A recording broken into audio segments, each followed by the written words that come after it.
What's up, folks?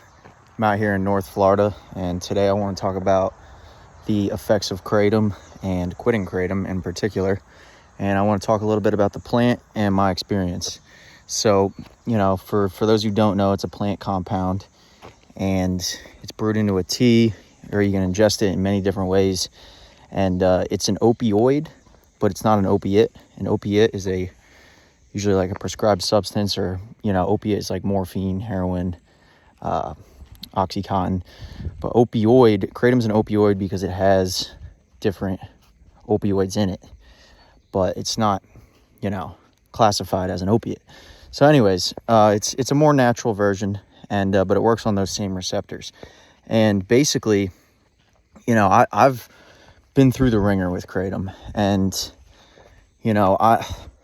I'm not knocking the plant at all. I'm more so going to be knocking my own addictive tendencies during this video, because it is a healing plant. It's got healing properties. It helps a lot of people. It helps a lot of people get off of opiates. But I'm just going to talk about my experience and, kind of how brutal it can be, because, I realized many times, because I've been in and out with Kratom, and I live in Florida, where there's a Kratom bar every 3 blocks in St. Petersburg, Florida.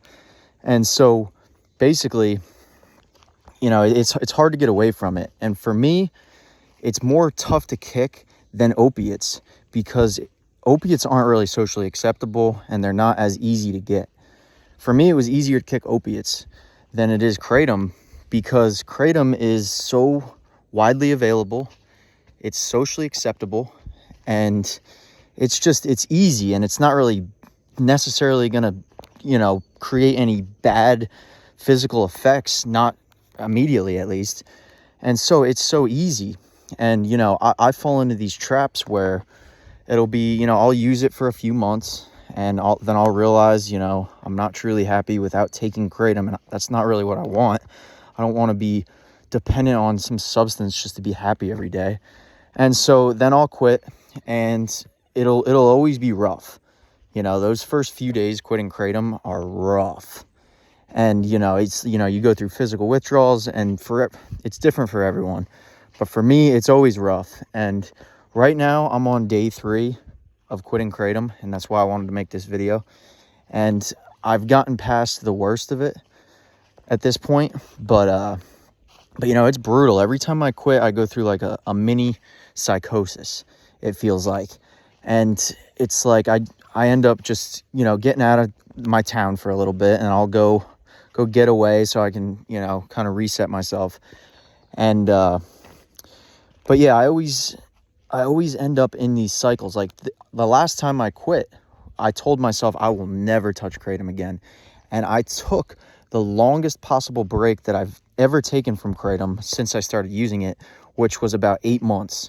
I took about 8 months off, and I had the plan to never ever touch Kratom again, ever.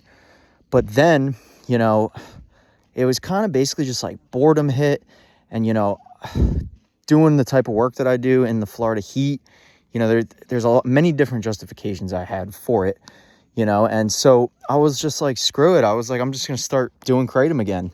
I'll be happier. And it's a false belief that I'll be happier, because it's a tricky plant, and I don't want to be dependent on anything in order to feel good. And so I've done some deep digging within myself. I've wondered, why is it that I always want to, why do I always need something outside of myself to bring me happiness? Why have I fallen into these addictive patterns all throughout my life and just struggled with addiction? And, to get real deep and real here for a second, it really is just a lack of love. It's a lack of love in your life. And, it's like, yeah, everybody wants love, and, but I think that when you have a lack of love in your life, that emptiness, just, that void that's there, if you're not feeling that love with yourself, or you're not getting it from around you, then you can easily be susceptible to, to using a substance to make you feel good. So, you know, basically my whole addictive journey, you know, Kratom, all the substances I've abused, it has all been a result of emotional pain. And, you know, these drugs, they numb the emotional pain. They really do. Like the short term, they numb the pain. But long term, they just make the pain worse. But, you know, when you haven't used the substance in a while and things are going good, all of a sudden the substance will get these rose-colored glasses, so to say, or it'll look good, and you'll disregard the cons to the substance, all because you'll say, oh, well, it feels good. It's pleasure. It's euphoric. And so then the cycle starts again. And so here I am, you know, quitting Kratom for probably, I would say, like my 10th time. And you know, it never gets easier. It's always an absolutely crappy process. And so this is my final time. And, you know, I have motivation to just, you know, I realize that I am my happiest when I am sober, and, you know, I feel my best when I'm not using substances. And that's why I keep quitting. Like, I have friends that use Kratom and they've never really taken a break, and they'll ask me, like, why don't you just keep using it? Like, they don't even see it as a problem at all. And like I said, for all the people that love Kratom, I'm not knocking Kratom. I'm knocking my addictive tendencies, my addictive personality. You know, I can't use any substance, unfortunately. And it sucks because, you know, you want to use substances. You want to have fun. You want to experience pleasure. But the realization is that the real joy that you want to experience comes from sobriety and achieving goals, setting goals and achieving them. And, you know, all that drive and motivation that you get, it's not as present when you're dimming yourself down with substances every day. You know, you're not going to be nearly as motivated or driven to achieve the things that you're meant to achieve here on earth. And so, you know, while I can respect Kratom from a distance, it's not something that I can use. It's not something that I control. You know, I always think, well, maybe I can control it this time, but I really can't. You know, it always ends up just being, you know, I use it multiple times per day, and it's just like you're always chasing that dragon. And so anyone that's listening to this that is on a substance and wants to take that leap, you know, I encourage you to do so, because, you know, it's a metaphor for life. No pain, no gain. We need to go through pain and hardship in order to get that golden nugget, so to say. You know, we need to experience the hardness of life in order to grow.